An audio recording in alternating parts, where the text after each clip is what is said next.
Hello friends, இந்த ஆன்மீக ஆரோக்கியன்றது வந்து நம்மளுடைய சிக்ஸ்த்து சென்ஸ். ஏன்னா இதை அனிமல்ஸோ இல்லை பேர்ட்ஸோ இதை பற்றி சிந்திக்க முடியாது. 6 அறிவு உள்ள மனிதர்கள் கண்டிப்பாக ஆன்மீக ஆரோக்கியத்தை பற்றி நம்ம சிந்திக்கிறோம்.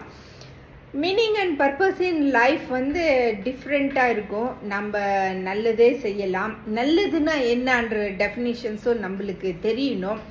நானும் நல்லா இருக்கணும், நம்ம சுற்றியில் இருக்கவங்களும் நல்லா இருக்கணும், நேச்சரும் நல்லா இருக்கணும். செல்ஃப், சொசைட்டி, நேச்சர் 3 பேரும் நல்லா இருக்கணும். ஸோ முடிஞ்ச அளவு நம்ம நேச்சர் கூட நம்ம வாழும்போது நமக்கு ஆன்மீக ஆரோக்கியம் இன்க்ரீஸ் ஆகுது. பாருங்கள், சிம்பிளாக ஒரு சன்ரைஸ் போய் பார்க்குறோம், சன்செட்டை போய் பார்க்குறோம், பிளான்ட்ஸு, ஃபாரஸ்ட்டில் போய் வாக் பண்ணுறோம், மவுண்டெயினை கிளைம் பண்ணுறோம், சீஷோரில் போய் நம்ம உட்காந்துக்கிட்டு அந்த பீச்சினுடைய அந்த அலைகளுடைய ஓசைகளை கேட்குறோம். So just being with nature it self makes us so happy, spiritually healthy. Thank you friend.